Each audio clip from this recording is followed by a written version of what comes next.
Et yo l'équipe, ravi de vous retrouver aujourd'hui pour cette nouvelle vidéo au programme du jour. Je vous propose de voir ma colonie de Polyrhachis armata.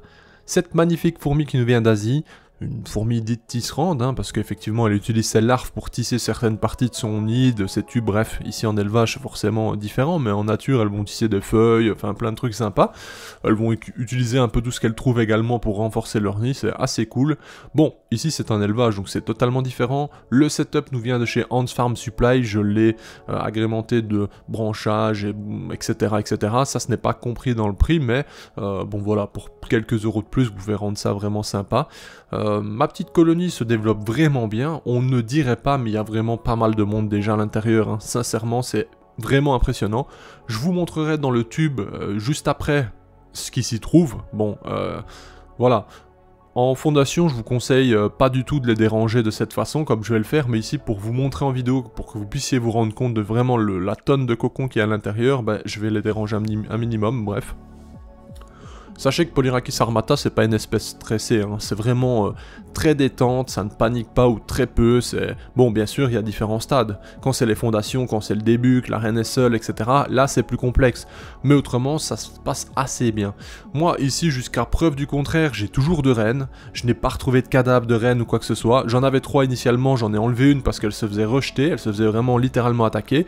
Maintenant, et comme il y a 2 endroits, on a le tube au sol, enfin, on a 2 tubes au sol et on a 3 sur les hauteurs, ben, je pense qu'elles se sont tout simplement un peu séparées, donc j'ai une reine sur le haut, une reine sur le bas.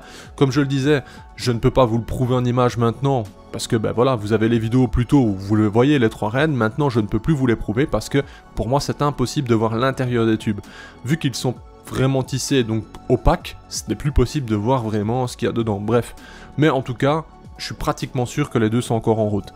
Il y a beaucoup de cas où la colonie, après la fondation, donc en pléométro, se transforme en reine seule, mais certains cas, même en nature, où on peut encore trouver plusieurs reines. Donc voilà, affaire à suivre, je ne sais pas exactement. Ici, vous voyez le tube, et regardez bien le nombre de cocons à l'intérieur. Je ne sais pas si vous arrivez à bien voir dans cette vidéo, mais on est sur un bon 30-40 cocons dans ce tout petit tube. C'est une folie. En plus de ça, il y a quelques ouvrières, mais bref. Et dites-vous que ça, c'est qu'une partie du couvain, parce que là, c'est les cocons, ils sont à la chauffe, etc. Mais plus haut, on a les larves, on a encore la ponte, enfin bref, c'est complètement dingue, elles sont en train de mettre une vitesse, et je trouve ça génial.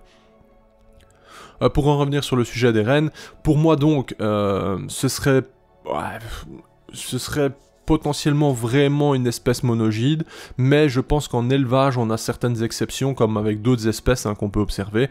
On a peut-être une tolérance comme on peut déjà observer chez d'autres espèces, comme par exemple Nicobarensis. Techniquement Nicobarensis ce n'est pas une espèce polygyne, c'est une tolérance qu'elles font à distance, bien que souvent dans nos élevages on remarque qu'elles vivent ensemble et qu'elles pondent quand même ensemble, bref. Voilà, on va pas rentrer dans ce détail, mais je pense qu'on est sur un cas similaire avec Polyrhachis armata.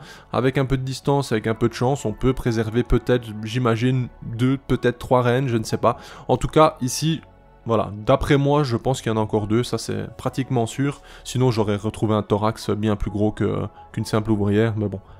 Affaire à suivre, donc voilà, ce n'est que spéculation, ne m'agressez pas dans les commentaires en disant non, c'est strictement monogyne, en n'ayant aucune expérience excepté 2 lectures sur internet, merci d'avance. Bref.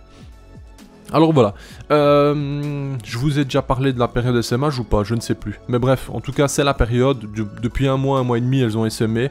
Donc maintenant dans le commerce c'est normal de trouver des reines seules ou des reines avec un couvain style des larves. Pas encore d'ouvrières, je ne pense pas, à moins qu'il y ait eu un essaimage vraiment tôt, mais bon je ne sais pas en tout cas. Mais voilà. Pour les prix, qu'est-ce que ça vaut? Ça vaut de les 30 à 60 €, la reine seule plus ou moins. Comptez, je sais pas moi, 75, 50 € pour 2 reines et peut-être 3 reines à 75, 100 €, j'en sais rien, plus ou moins ces prix-là, ça me semble ok. C'est pas une espèce qui est difficile à faire fonder, cependant moi ce que j'ai fait, et ce que je fais encore, c'est que pour les aider, enfin moi je les traite comme si c'était une espèce semi-claustrale, oui pardon. Donc en gros tous les 3 jours je les nourris, je les renforce donc avec du liquide sucré, et lorsque j'ai des larves je mets de la protéine. Donc voilà, c'est ma méthode en tout cas, c'est celle que j'utilise pour passer la fondation, c'est ce que j'ai fait avec mes autres Polyrakis et ça semble plutôt bien fonctionner. Est-ce qu'il faut le faire avec absolument toutes? Je ne dirais pas ça, mais pour l'instant en tout cas Armata ça marche plutôt bien, voilà. D'ailleurs, si vous souhaitez faire l'acquisition de Polyrakis Armata, n'hésitez pas à me contacter, je pourrais vous renseigner à ce sujet. Bon, ben comme vous le voyez, ces petits tubes sont bien remplis en termes de population, franchement, c'est voilà, ça vit, hein, très clairement. Quelle est l'estimation de population de cette colonie? Alors là, c'est complètement... Enfin, c'est vraiment impossible à dire, hein. Là, je ne saurais même pas vous donner un nombre. Ce que je peux dire par contre, c'est que actuellement, hein, avec la petite centaine qu'il doit y avoir, je pense environ, elles ne sont pas ou peu actives.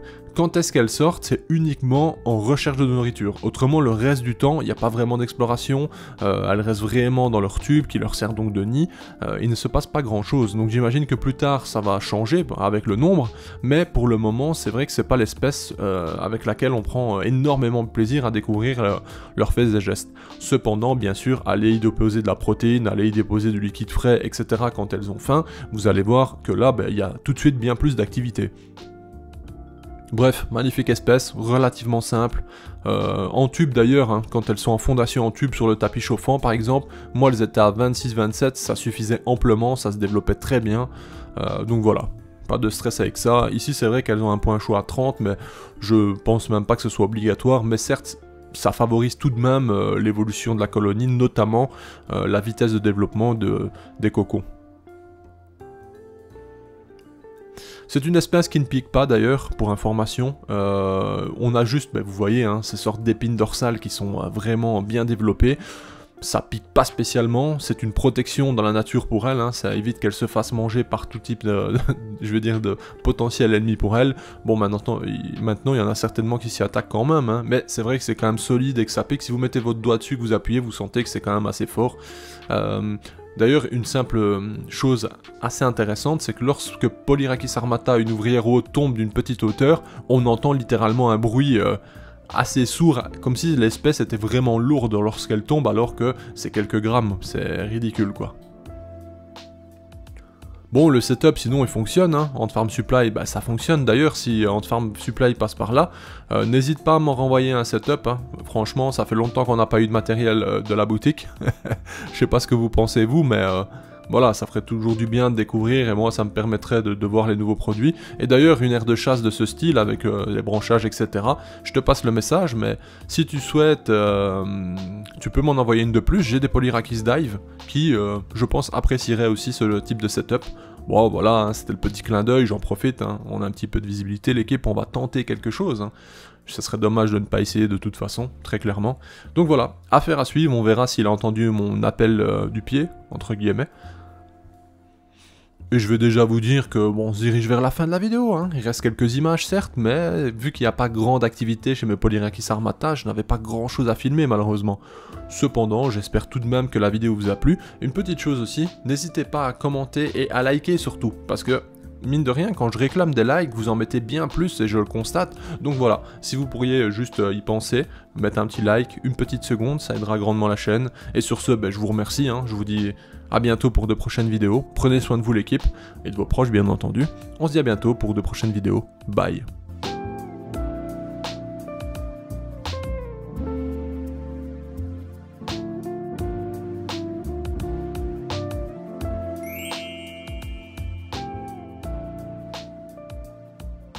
Hey, si toi aussi tu as apprécié la vidéo, n'oublie pas de t'abonner, de laisser un like, voire un commentaire, ou même de nous suivre sur les réseaux. Merci et à bientôt l'équipe!